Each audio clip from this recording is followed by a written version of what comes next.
Dr. Emily Morgan stood at the observation deck of the Galactic Council chambers, her reflection ghosting against the crystalline windows that stretched from floor to ceiling. Beyond the transparent barriers, the purple rings of Centauri Prime painted stripes across the star-studded void. The sight still took her breath away, even after 3 years as Earth's leading xenoanthropologist in the pre-admission committee. The chamber below her buzzed with activity as delegates from over 200 species filed in for the emergency session. Their forms ranged from the crystalline Pythos, who floated on magnetic fields, to the massive gas-bag Hylians who had to compress themselves to fit through the doors. Under normal circumstances, Emily would have been fascinated by the diversity. Today, her attention focused solely on the serpentine form of Ambassador Zexthrix, coiling around the speaking podium. "Finally decided to make your move, didn't you?" she muttered, watching the Zexthraxian scales shift from deep blue to an agitated orange. The species was known for their caution and methodical nature. They'd spent 50 years just deciding whether to make first contact with the Altarians. The fact that Zexthrix had called an emergency session spoke volumes. The chamber's acoustic field activated with a subtle shift in air pressure. Emily felt it in her ears, like the moment before a thunderstorm breaks. Below, Zexthrix's translator collar illuminated.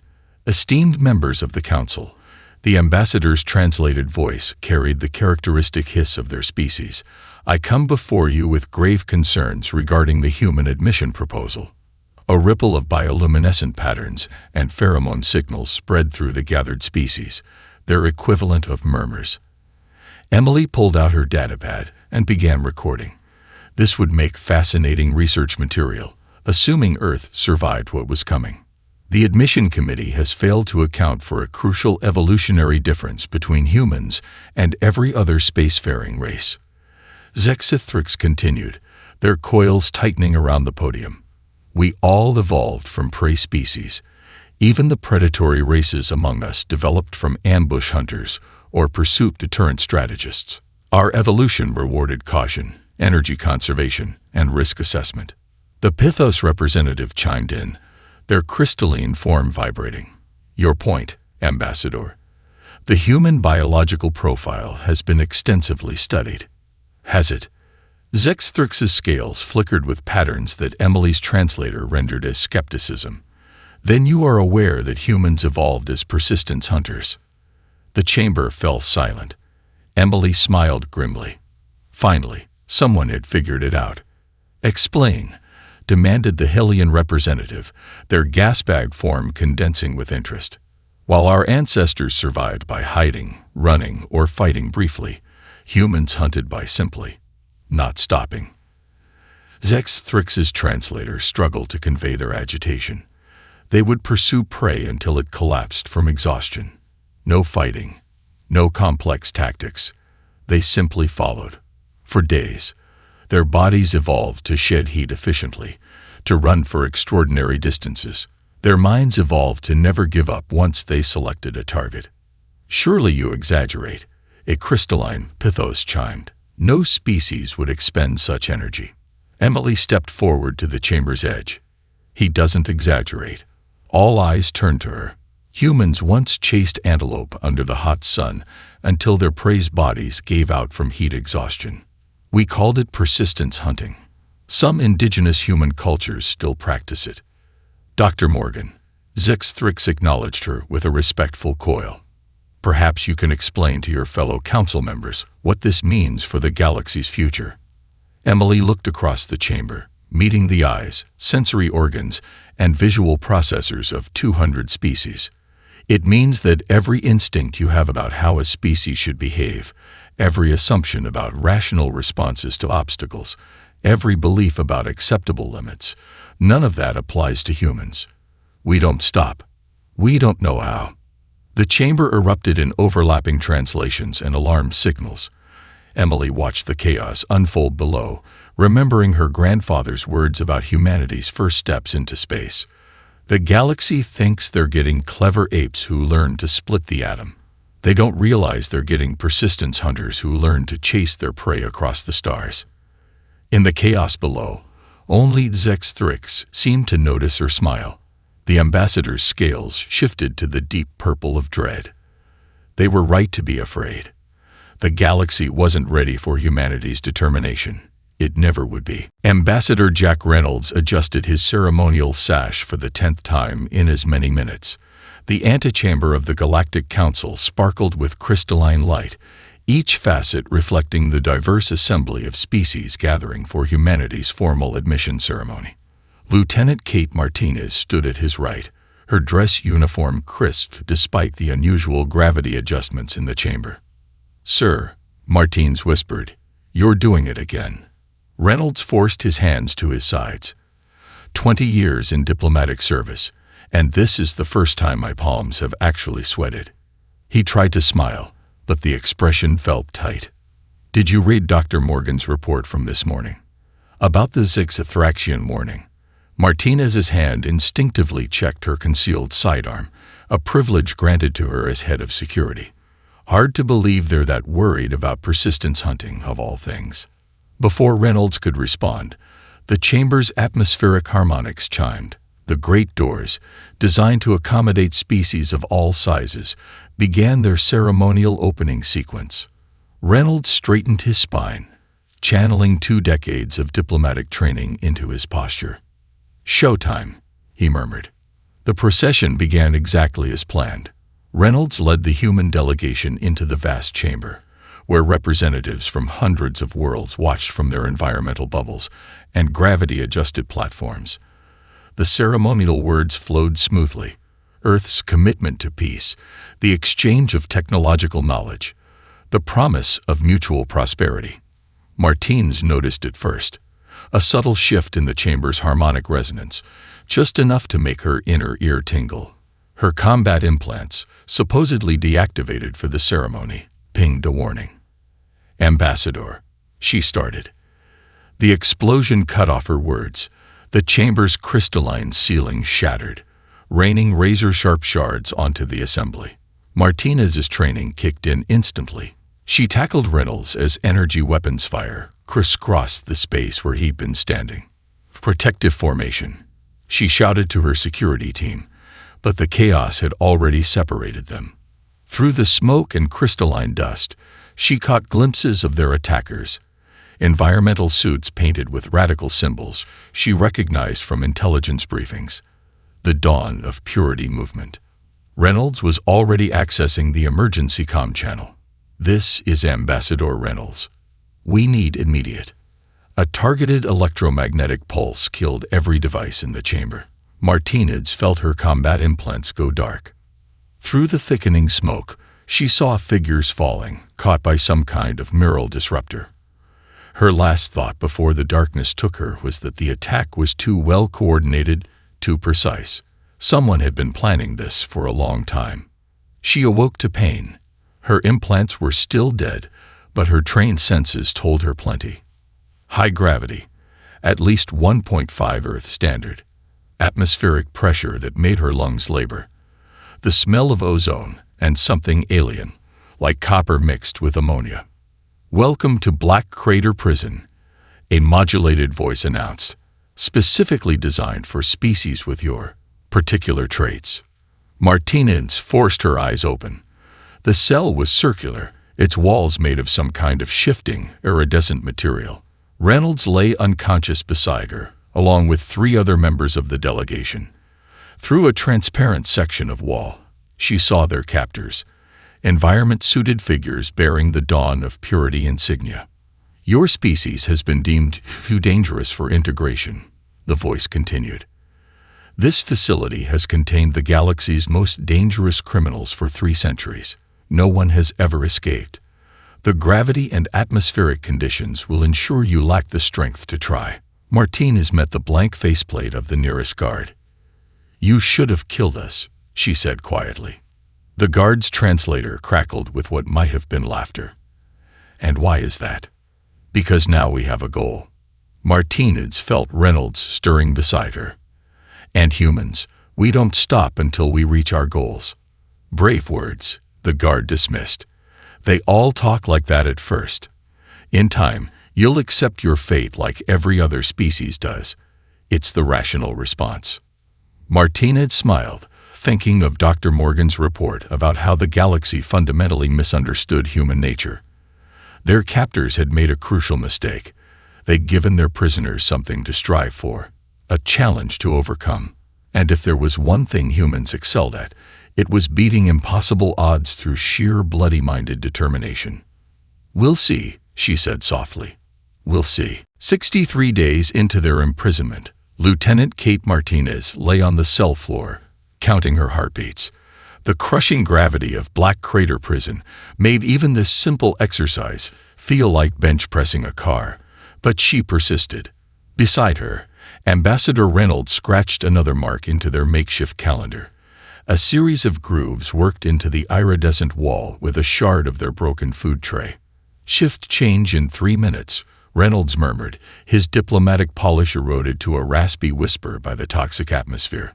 The prison's air was technically breathable, but it felt like inhaling steel wool with every breath. "Still clockwork accurate, Jack?" Officer Mike Sullivan called softly from the adjacent cell. The former Marine had arrived with 3 other would-be rescuers 2 weeks ago, only to be captured themselves. Their failure had only added to the guards' smugness. "Time is the only thing they can't take from us," Reynolds replied, watching the subtle shift in the wall's colors that preceded every guard rotation. "Speaking of which, Kate." Martinez allowed herself a grim smile. 217 laps today. Gravity's getting easier. The guards had expected the crushing pressure to break them, to force them into the same lethargic submission that claimed every other species imprisoned here. Instead, the humans had turned their cells into training grounds. Every movement became deliberate, every action a form of resistance against the planet's pull. The wall's iridescence rippled, and right on schedule, First Watch Commander Zextel slithered past on their inspection rounds. The serpentine alien scales flickered with patterns that Martinez had learned to read as frustration. "Still exercising, humans." The translator rendered Zextel's voice with its usual metallic undertone. "Your persistence is becoming concerning. Perhaps we should increase the gravity further." "Please do," Martinez replied cheerfully, forcing herself to sit up despite screaming muscles.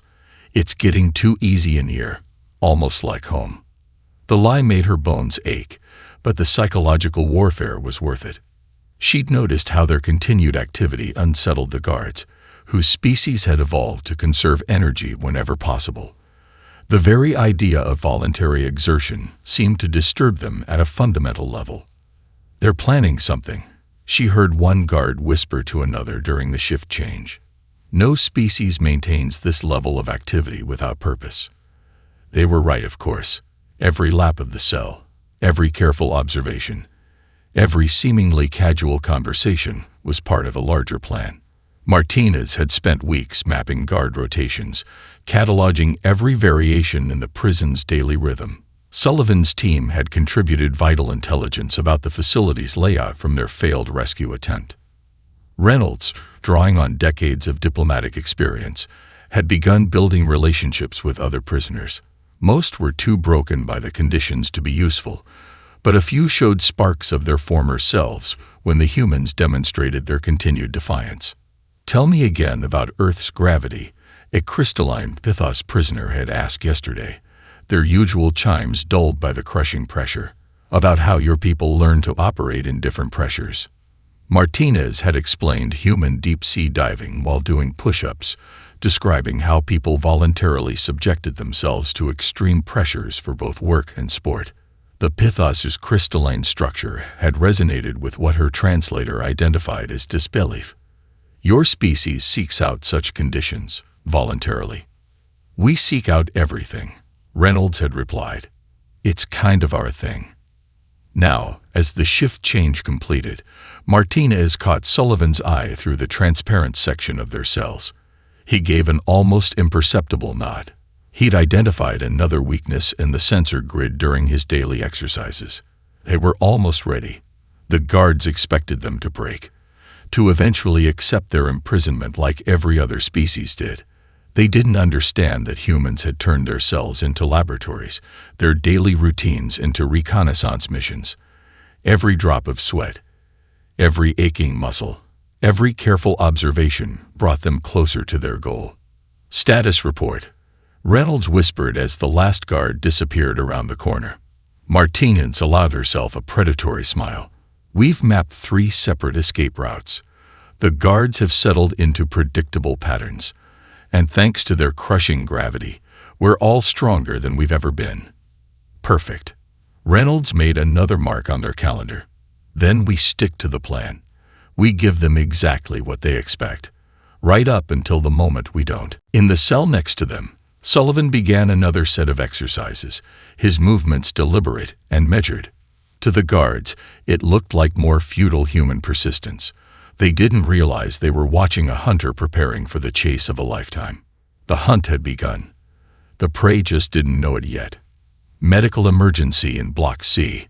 Sullivan's voice carried the perfect note of panic through the prison's communication system. After 3 months of model prisoner behavior, the guards had allowed them limited access to the internal comm network, their first mistake. Martinez listened to the chaos unfolding 2 levels below, her muscles coiled tight despite the crushing gravity. The guards had grown complacent, their initial wariness dulled by months of watching humans do nothing but exercise and talk. Their second mistake. Multiple prisoners down. Possible atmospheric contamination. Sullivan's performance was Oscar-worthy, his voice cracking with seemingly genuine fear. The sound of running feet and shifting environmental suits echoed through the corridors as guards rushed to respond. Reynolds stood at their cell's transparent section, his face a mask of concern. "Guard, please, something's wrong in Block C. We can hear them dying." Their cell's guard, a junior officer whose species communicated through bioluminescent patterns, flickered with uncertainty. The third mistake. They'd stationed their least experienced guards on the human block, assuming broken prisoners needed minimal supervision. "Stay back from the barrier," the guard's translator crackled. This could be a trick. A trick. Reynolds laughed, and Martinez admired how he layered genuine amusement into the sound. "In this gravity, we can barely stand." Another lie. 3 months of constant adaptation had turned their bodies into steel, each movement a carefully disguised demonstration of weakness rather than strength. The guards had watched them struggle against the gravity every day, never realizing that struggling was the point. The guards' patterns flickered faster as more calls flooded the comm system. Sullivan had timed it perfectly. Shift change was in 3 minutes, and the prison's protocols required all environmental emergencies to be investigated by both incoming and outgoing shifts. Maximum chaos, minimum available response. Medical emergency expanding to Block D. A new voice joined the chorus. Private Cooper, another member of Sullivan's team, had waited exactly 7 minutes before escalating the situation. Multiple species affected. Air scrubbers possibly compromised. Martinez watched their guards' bioluminescence shift to emergency patterns. The translator was unnecessary. The alien was clearly calling for backup. But backup was already committed to 2 separate emergencies, and shift change procedures had half the remaining guards in decontamination. "Now," Reynolds murmured, his voice barely a whisper. Martinez checked the wall's iridescent patterns one last time. Now. Their guard never saw it coming. One moment, Martinez was slumped against the far wall, apparently exhausted by the gravity. The next, she crossed the cell in 2 swift steps, her body moving with Earth-normal speed despite the crushing pressure. The guards' patterns flared in shock. Their final mistake.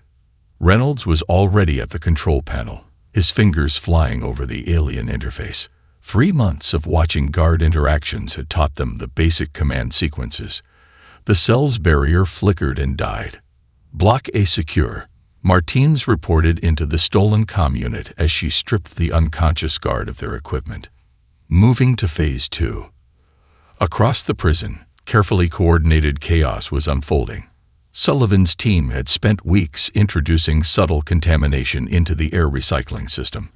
Nothing dangerous, but enough to trigger the facility's sensors when activated by the right sequence of temperature changes. Cooper's dead prisoners were actually in carefully practiced meditation states, their life signs dampened enough to fool the medical scanners. "They're realizing it's a coordinated attack," Reynolds reported, monitoring the comm channels. "But they can't figure out which emergency is real and which isn't." "They're about to have a real emergency," Martins replied, checking the guard's weapon. "Signal the Pythos." Throughout the prison, the crystalline aliens they'd befriended began to vibrate at specific frequencies. The iridescent walls, designed to channel and dampen sonic energy, actually amplified these particular wavelengths. Hairline fractures appeared in critical support structures, following the exact patterns they'd spent months calculating. "You know what humans are really good at?" Martins asked as she helped Reynolds into the guard's environmental suit. "Besides not giving up." "What's that?" "Making friends." She smiled as the first real alarms began to sound, "and teaching those friends that anything can be broken with enough patience and the right pressure points." The prison's lights flickered as power fluctuated through damaged systems.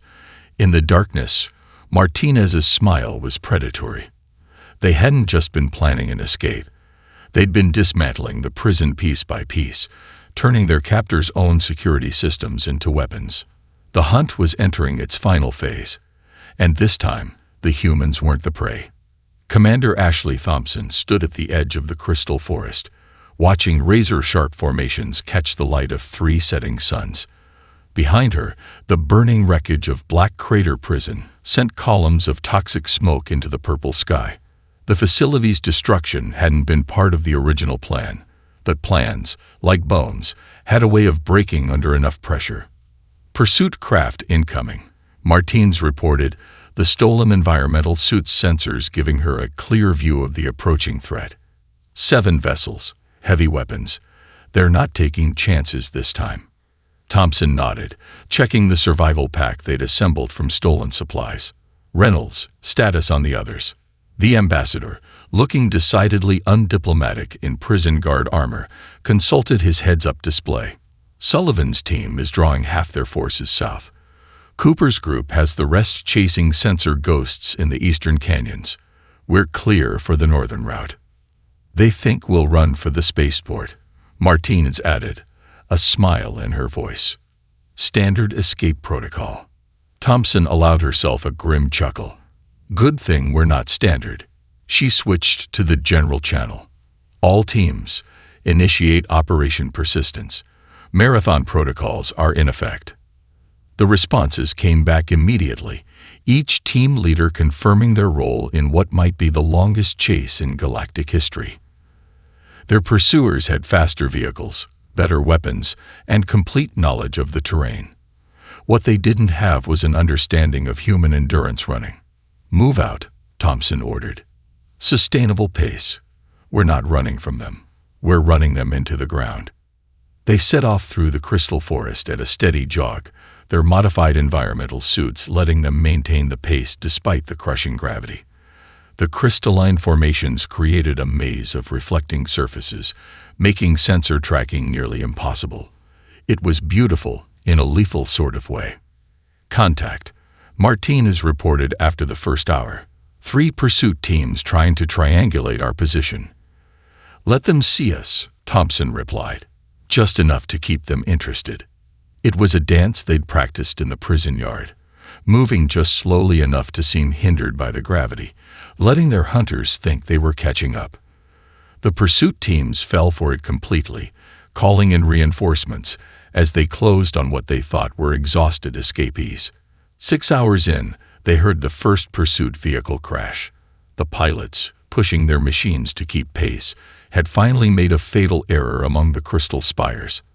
Thompson's team kept their steady pace, ignoring the explosion. "How long before they figure it out?" Reynolds asked during their first 5-minute break. They ate while moving, drank through suit filters, and only stopped when absolutely necessary. "They won't," Martins replied, checking their bearings against the alien constellations. "Their entire evolutionary history tells them we should have collapsed hours ago." They're still waiting for us to sprint or hide, to act like prey. Thompson smiled behind her faceplate. Then let's show them what predators do. They left messages for their pursuers, carved into crystal formations with stolen plasma cutters. Getting tired yet?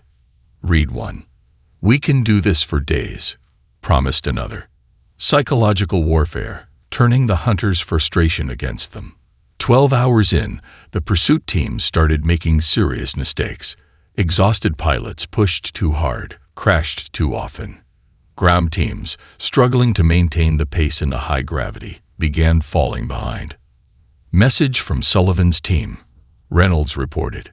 Their pursuers are dropping from fatigue. They've lost 3/4 of their original force. Cooper reports similar results, Martinez added. The dawn of purity forces aren't used to sustained operations. Their environmental suits aren't designed for marathon pursuits. Thompson checked their progress against the planetary map. They'd covered over 100 kilometers, maintaining a pace that seemed impossibly slow to their hunters, but was perfectly sustainable for humans trained in persistence running. Their pursuers had burned themselves out trying to catch what they thought was easy prey, never understanding that humans were the galaxy's ultimate endurance predators. Send a message to all teams, Thompson ordered, her voice steady despite the hours of running. Maintain course and speed. Remember what Dr. Morgan told us about our ancestors. They didn't have to be the fastest or the strongest. They just had to be the ones who never, ever stopped. Behind them, another pursuit vehicle crashed into the crystal forest. Ahead, 3 suns painted the horizon in shades of alien light. They kept running, their pace unchanging, their determination unbroken. The hunters were learning what it meant to be hunted by humans. The lesson would take days to complete, but that was fine. They had all the time in the world. The Galactic Council's emergency session chamber had never been so quiet. On the main display, drone footage showed human figures moving through the crystalline landscape at an unwavering pace. Hour after hour, they'd maintained the same speed, like machines programmed for a single purpose. Dr. Emily Morgan stood before the assembly, her expression neutral as she narrated what they were witnessing. It's been 36 hours since the escape. The humans have covered approximately 200 kilometers in crushing gravity, through terrain that would kill most species.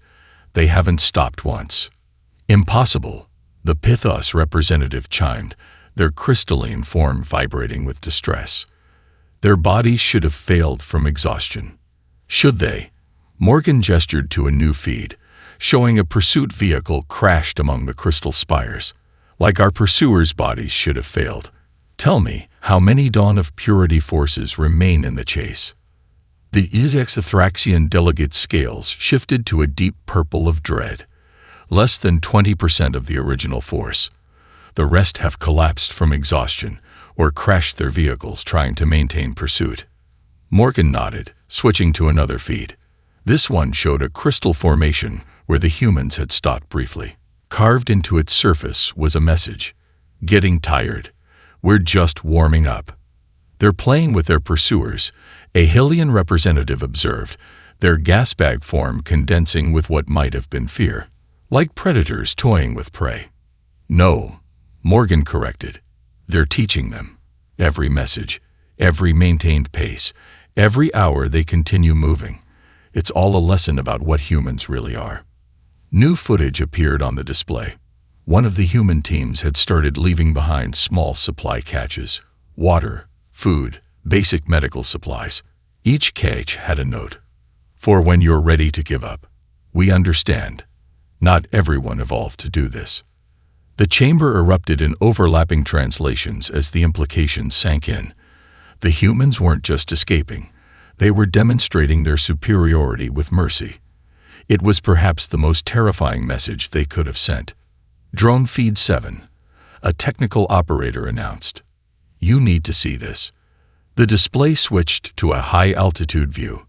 The humans had split into multiple teams, their paths creating a pattern across the landscape. As the camera zoomed out, the pattern became clear. They were drawing a massive arrow pointing toward the nearest settlement, visible even from orbit. They're marking their destination, Morgan explained, making sure their pursuers know exactly where they're going. They want to be chased. They want witnesses. To what? The Pythos demanded. To the difference between their kind and ours, Zextrix answered, their scales now almost black with fear. They're not running away. They're running towards something, and nothing will stop them. New messages appeared on the crystal formations as the humans passed. Day 2, still fresh. Anyone want to race? Thanks for the exercise. Each note was another psychological blow to the pursuers, who had expected their quarry to break long ago. We're receiving a transmission from the human command team, the technical operator announced. Commander Thompson's voice filled the chamber, steady despite 36 hours of continuous movement. Just wanted to check if anyone needed a status update. We're maintaining our current pace and heading. Weather's lovely. Gravity's a bit heavy, but we're adapting. Oh, and we've started taking bets on how long the remaining pursuit teams will last. Current odds favor another 12 hours at most. Anyone want in on the pool? The transmission ended, leaving the chamber in stunned silence. The casual confidence, the humor in the face of what should have been an impossible situation. It struck deeper than any threat could have. Now you understand, Morgan addressed the council. You thought the prison would break them. Instead, it made them stronger. You thought the pursuit would exhaust them. Instead, it became their proving ground. Every attempt to stop them has only revealed more of what they truly are. On the display, the humans continued their relentless march, their pace unchanged, their determination unbroken. Behind them lay the wreckage of their pursuers' expectations, as shattered as the crystal formations that marked their path. And what are they? Someone asked. Morgan watched as another pursuit vehicle crashed, its pilot pushed beyond endurance by prey that refused to act like prey. They are what they have always been. Persistence predators who learned to chase their dreams across the stars. And now the galaxy will never forget it. The last pursuit vehicle crashed at dawn on the third day. Its pilot, a veteran Dawn of Purity operative, simply slumped over the controls as exhaustion finally claimed victory. The vehicle spiraled into a crystalline spire, adding another plume of smoke to the horizon's collection. Commander Thompson watched it fall through her suit's enhanced optics. Last one down, she reported, her voice rough from 72 hours of filtered air. Martinez, status check on our friends. Lieutenant Martinez consulted her stolen sensor suite. The high-gravity and toxic atmosphere had claimed most of their pursuers hours ago, leaving them scattered across 200 kilometers of crystal forest and acid plains. Search and rescue teams were already at work, collecting the unconscious and defeated members of the Dawn of Purity movement. All pursuit teams are neutralized, she confirmed. 93% of hostile forces are incapacitated from exhaustion. The remaining 7% have surrendered. Reynolds, his diplomatic polish somehow intact despite 3 days of continuous movement, keyed his calm. Any casualties? None, Sullivan's voice crackled back. We made sure of it. Every crashed vehicle had a soft landing zone. Every collapsed pursuer got emergency supplies. We even left them notes about proper hydration techniques. Thompson allowed herself a grim smile. The mercy they'd shown their hunters would echo through the galaxy far longer than any violence could have. They hadn't just defeated the Dawn of Purity. They demonstrated the fundamental difference between human determination and simple brutality. Settlements in visual range, Cooper reported from his forward position. Populations gathered at the walls. Looks like we've drawn an audience. Through the purple haze of dawn, Thompson could see the settlement's crystalline towers rising like frozen fountains. Hundreds of aliens lined its walls, their various sensory organs fixed on the approaching humans. News of the chase had spread across the galaxy, and now they'd come to witness its conclusion. All teams, Thompson broadcast on an open channel, knowing the settlement's inhabitants would hear. Final stretch. Show them how humans finish a marathon. They didn't run. They didn't rush. They maintained the same steady pace they'd held for 3 days, their movements as measured and unstoppable as planetary rotation. The watching crowd fell silent as the humans approached, their environmental suits caked with crystal dust and atmospheric residue, but their steps unwavering. "Diplomatic channels open," Reynolds reported as they neared the main gate. "They're asking our intentions." Thompson keyed her comm. "This is Commander Ashley Thompson of Earth's Special Operations Division. We request immediate contact with the Galactic Council and a really good cup of coffee, in that order." A ripple of translated messages spread through the crowd. Thompson caught fragments. 3 days without stopping. Not even tired. Like machines, but alive. What kind of evolution produces this? The gates opened. Emergency medical teams rushed out, only to stop in confusion as the humans walked past them, their pace still steady, their movements still controlled. They'd covered nearly 400 kilometers through crushing gravity and toxic atmosphere, and they were walking into the settlement like they'd just finished a morning jog. "Medical assistance," one of the settlement's officials offered through a translator. "Coffee first," Thompson replied. "Then we can talk about how this whole situation could have been avoided if someone had just listened to Dr. Morgan's warning about how humans handle containment attempts." They reached the settlement's central plaza, where a massive display showed their pursuit path across the planet's surface. The pattern was clear now, a straight line through the deadliest terrain, never deviating, never hesitating. Not the path of prey trying to escape, but of predators proving a point. "Commander," Martine is called, her sensor sweep pinging. "Council's emergency session is still in progress. They're requesting immediate communication." Thompson removed her helmet, letting the settlement's filtered air touch her face. Around her, the other humans did the same, revealing expressions not of exhaustion, but of grim satisfaction. They had turned a prison break into a demonstration of human nature, an escape into a lesson the galaxy would never forget. "Put them on," she said, rushing crystal dust from her suit. "I think it's time we had a serious discussion about humanity's place in the galaxy." Behind her, the twin suns rose over the crystal forest, where their pursuers lay scattered, defeated not by violence, but by the simple, terrifying truth about human determination. They hadn't just won their freedom. They'd changed the galaxy's understanding of what humans truly were. The Galactic Council chamber felt different now.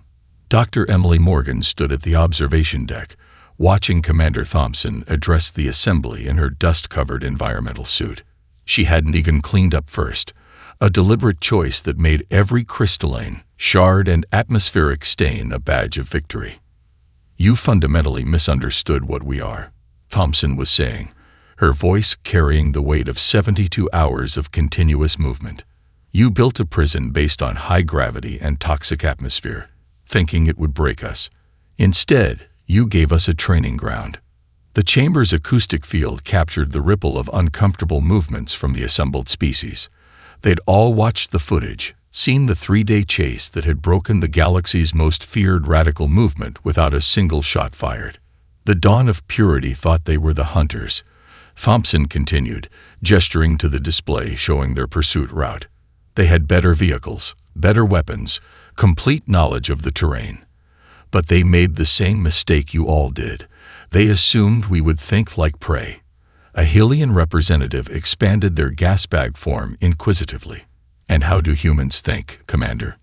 "Like this," Thompson replied, pulling up a new display. It showed the prison's exercise yard. Weeks of footage compressed into minutes. Humans running laps, doing push-ups, adapting to the crushing gravity day by day. While you watched us exercise, thinking we were just staying active, we were actually training. Every lap made us stronger. Every rep built endurance. We turned your punishment into preparation. The Pythos representative chimed in, their crystalline form vibrating with what might have been admiration. "You knew you would escape from the beginning." "No." Ambassador Reynolds stepped forward, still managing to look diplomatic despite his battered suit. "We didn't know. But that's the point. Humans don't need certainty. We just need possibility. Give us the slightest chance, and we'll work toward it without stopping, without hesitation, for as long as it takes. Morgan watched the council members process this. She saw the moment understanding dawned in their various physiologies. The true horror wasn't that humans had escaped, but that they would have kept trying forever if they had failed. Lieutenant Martinez stepped up next, holding a piece of crystal taken from the forest. "We left supplies for our pursuers," she said, turning the crystal to catch the light. "Medical kits, water, emergency beacons. Do you know why?" "Mercy," a council member suggested. "Teaching," Morgan answered from her observation post. All eyes turned to her. They were teaching the galaxy what humanity really is. Not through cruelty or superior technology, but through the simple act of continuing forward, step by step, helping even those who try to stop them. Thompson nodded. The dawn of purity thought they could break human determination. Instead, they became an object lesson in what happens when you give humans a goal and tell them it's impossible. The chamber fell silent as the implications sank in. The humans hadn't just escaped. They'd turned their prison break into a demonstration of their species' fundamental nature. Every step of their 3-day marathon had hammered home the same message: humans don't stop. "The vote for Earth's admission to the Alliance stands before us," the council leader announced. "But first, I have one question." They turned to Thompson. "What would you have done if we had refused?" Thompson smiled, and in that smile was every mile covered, every obstacle overcome, every moment of unstoppable human persistence. With all due respect, that was never really an option. You could delay us, challenge us, try to contain us, but humans are joining the galactic community. The only question was whether it would happen the easy way or the marathon way. The vote was unanimous. Later, as the humans finally retired to their quarters for well-earned rest, Morgan overheard 2 council members talking. "We should be thankful," one said, "that they chose to demonstrate their nature through an act of escape rather than conquest." "That's not what they demonstrated at all," the other replied. "They showed us something far more terrifying. That humans don't need to conquer or destroy. They simply continue moving toward their goal, step by step, day by day, helping even their enemies along the way, until the universe itself yields to their determination." Morgan smiled, remembering the first contact protocols she'd helped design years ago. At the top, in bold letters, was the warning that should have been heeded. Humanity's greatest weapon isn't our technology, our strength, or our intelligence. It's our ability to look at the impossible and say, "We'll find a way," no matter how long it takes.